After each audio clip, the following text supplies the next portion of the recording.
Assalamualaikum warahmatullahi wabarakatuh. Al-Fatihah. A'udzubillahi minasyaitonirrajim. Bismillahirrahmanirrahim. Alhamdulillahirabbil alamin arrahmanir rahim maliki yaumiddin. Iyyaka na'budu wa iyyaka nasta'in ihdinas siratal mustaqim. Siratal ladzina an'amta 'alaihim ghairil maghdubi 'alaihim waladdallin.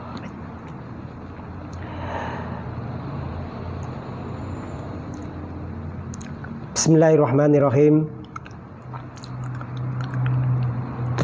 Kita lanjutkan ngaji kita pada halaman 18 pada kitab At-Tasrikhul Yasir fi Ilmi Tafsir. Qala al-muallif rahimakumullahu ta'ala wa nafa'ana bihi wa 'ada 'alaina wa bi 'ulumina wa bi 'ulumikum fid dharaini amin ya rabbal alamin. Wala bismillahirrahmanirrahim. As-sabi'u wa thaminu as-sayfiyu wa syita'iyu. Sayfiyuhu ka'ayatil kalalah wa syita'i kal asri fi Aisyah. Sayfiyuhu ka'ayatil kalalah wasyita'i kal asri fi Aisyah. Sayfiyuhu ka'ayatil kalalah wasyita'i kal asri fi Aisyah. As-sabi'u tawi kang nomor 7 wa thaminu lan nomor 8. Pembagian nuzulul ayah, nuzulul Quran yang ke-7 dan ke-8 ini adalah as-sayfiyu wasyita'iyu, yaitu golongan ayat-ayat utawa surat sayfiyu kang turun ing dalam waktu ketiga, wasyita'iyu lan ayat-ayat kang turun ing dalam waktu rendeng. Yakni sayfiyuhu utawi kang aran ayat-ayat sifai utawa sayfi Al-Quran, ayat-ayat kang turun ing dalam waktu panas utawa ketiga Al-Quran iku ka'ayatil kalalati, kaya dene ayat kalalah. Wasyita'iyu dene utawi ayat syita'iyah utawa surat syita'iyah iku kal asri, kaya dene ayat 10 fi Aisyah kang nerangake ing dalem kisah Sayyidatina Aisyah radhiyallahu anha. Yakni ngarepake sapa Kyai Musonef, as-sayfiyu huwa ma nazala waqta as-sayf wasyita'iyu ma huwa nazala waqta asy-syita'i.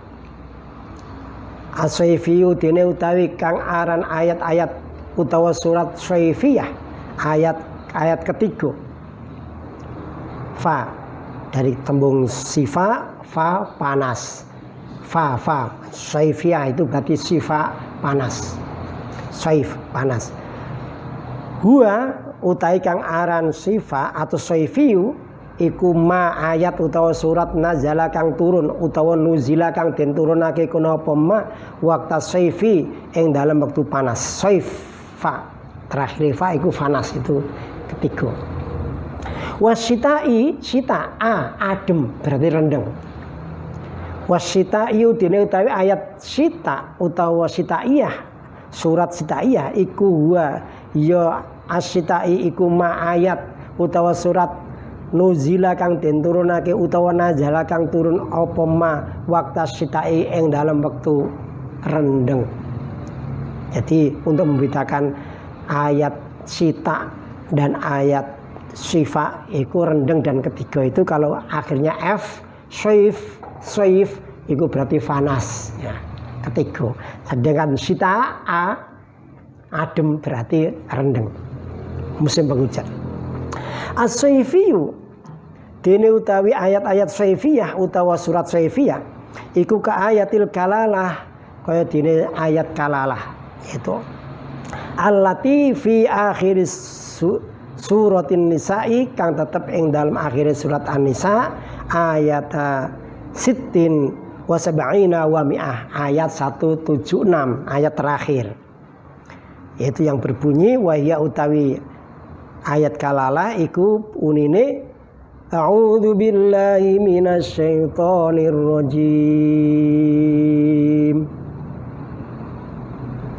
Ya.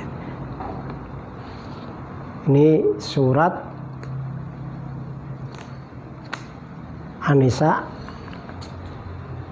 ayat terakhir. Ini yang berbunyi begini. A'udzu billahi minasy syaithanir rajim. Yastaftunaka qulillahu yuftikum fil kalalah. Inimru'un halaka laysa lahu waladun wa lahu ukhtun falaha nisfu ma tarak wa huwa yarithuha in lam yakul laha walad fa in kanat asnataini falahuma thulutsani mimma tarak al-ayah. Ini pada awal ayat terdapat kata-kata fil kalalah ya.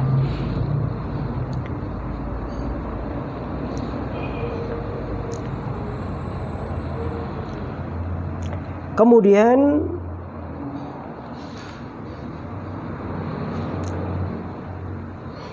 bahwa ayat ini rawahu Muslim an Umar diterangake dene Imam Muslim an Umar kang sumbere saka Sayyidina Umar radhiyallahu anhu. Wasyita'i dene utawi ayat-ayat utawa surat Syita'iyah ayat sing ketiga iku ka'ayil asri kaya dene pira-pira 10 ayat fi Aisyata kang nerangake Siti Aisyah radhiyallahu an, yaitu yang terdapat dalam surat An-Nur ayat 11 sampai ayat 20, yaitu mulai ayat innalladzina ja'u bil ifk, yaitu ayat tentang ifk. Ini silakan dibaca sampai ayat 20. Dalam kaitan ini qalat Aisyatun, qalat paring keterangan sapa Aisyatu Sayyidatina Aisyah radhiyallahu an. Fa wallahi ma rama Rasulullah sallallahu alaihi wasallam wala kharaja ahadun min alil bait hatta unzila alaihi. Fa wallahi mongko demi Allah ma rama ora daleh ora ngarani sapa Rasulullah Kanjeng Rasulullah sallallahu alaihi wasallam wala kharajalan ora metu sapa ahadun wong suwiji-wiji min alil baiti saking keluarga Kanjeng Nabi hatta unzila hingga diturunake apa iki ayat alaihi ing atase Kanjeng Nabi. Fa akhoda mongko mundut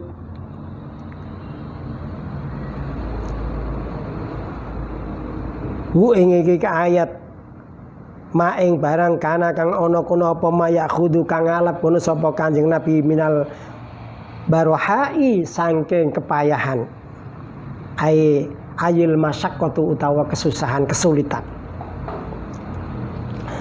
Jadi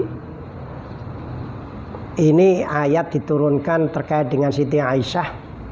Ceritanya suatu ketika Siti Aisyah itu tidak mengikuti perang, berangkat mengikuti Rasul untuk menuju ke medan perang bersama para sahabat yang lain.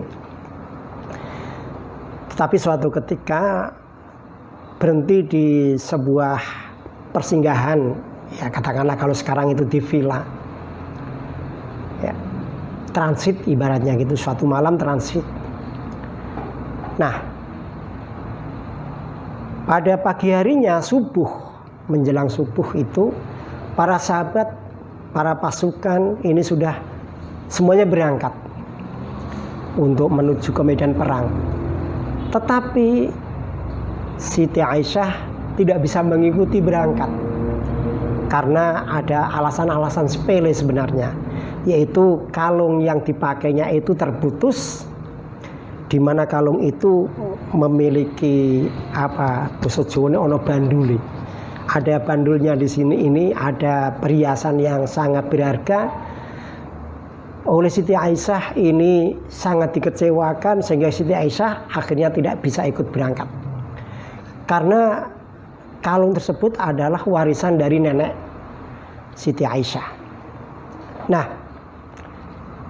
ketika pagi sudah agak siang, Siti Aisyah akhirnya berangkat, diantarkan oleh sahabat Sofwan, karena di situ yang ada istilahnya, ada yang tinggal di situ adalah sahabat Sofwan yang tidak sengaja melewati persinggahan Siti Aisyah, karena sahabat Sofwan sebenarnya tidak ikut pasukan yang berangkat ke perang.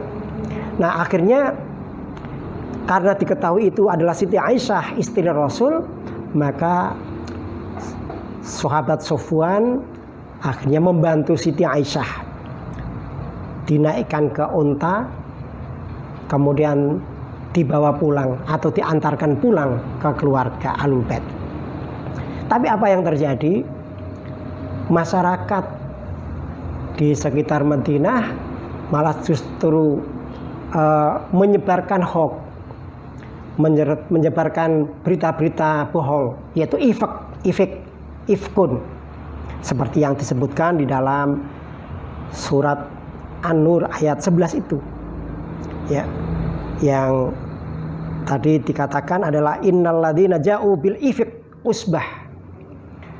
Mereka akhirnya menuduh, menyebar berita-berita bohong bahwa ternyata Siti Aisyah ini sudah selingkuh dengan Sofwan, begitu ceritanya. Nah, cerita inilah yang menyebabkan ayat 11-20 ini diturunkan. Tapi apa buktinya bahwa berita yang disebarkan oleh mereka, oleh orang-orang atau para sahabat-sahabat yang lain atau keluarga di Madinah, masyarakat di Madinah itu dianggap ifk, dianggap hoax? Ya, ini ada ayat-ayat berikutnya yang menjelaskan, dan sekaligus ayat 11-20 ini juga menjelaskan bahwa itu semua adalah ifk, bohong, hoax itu. Nah, itu sekedar itu. Tapi akhirnya nanti diterangkan pada ayat berikutnya, yaitu dalam surat An-Nur juga, dalam surat An-Nur, kemudian ayatnya coba saya lihatkan.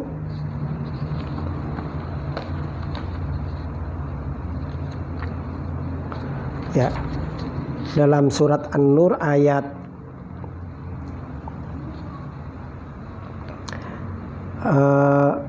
26, yaitu 26 setelah ayat tadi, yaitu 26 itu, maka memang betul ternyata tuduhan-tuduhan atau berita-berita hoax yang tersebar di masyarakat itu memang betul-betul merupakan hoax, dan Siti Aisyah artinya berada pada posisi yang benar. Dengan demikian dikatakan di dalam ayat 26 itu, ayat yang terakhir mengatakan ulaika mubarrauna mimma yaqulun. Jadi mereka itu akhirnya terbebas dari tuduhan-tuduhan mereka atau berita-berita yang disebarkan oleh mereka. Akhirnya Siti Aisyah merasa plong, merasa lega, merasa gembira. Ternyata semua itu memang betul-betul adalah bohong, tidak terjadi apa-apa. Nah, itu ayat yang terjadi di sini. Kenapa dikatakan kondisi ini sebagai barha utawa masyakoh bagi Nabi? Hatta idza la yattakhidhu minhum mithla juman minal irqi wa fi yawmin syatin. Pada suatu ketika ini memang situasinya sangat panas, memang kemudian musimnya juga memang musim panas, dan sekaligus kondisi keluarga dihujani oleh berita-berita hoax yang tidak mengenakan, ini semakin panas sehingga mislul juman, sehingga ada mutiara-mutiara yang memang membuat keringat begitu deras bagi Nabi, seakan-akan menerima beban yang sangat berat. Maka turunlah ayat ini sehingga semuanya menjadi lega. Ayat ini ayat tentang surat An-Nur ayat 11 sampai 20 ini Rawahul Bukhari, diriwayatkan oleh Imam Al-Bukhari, yang merupakan riwayat yang sahih yang digunakan oleh para mufassir. Wallahu a'lam bishawab. Demikian ngaji kita pada kali ini, dan selanjutnya keterangan bisa diikuti dalam link. Assalamualaikum warahmatullahi wabarakatuh.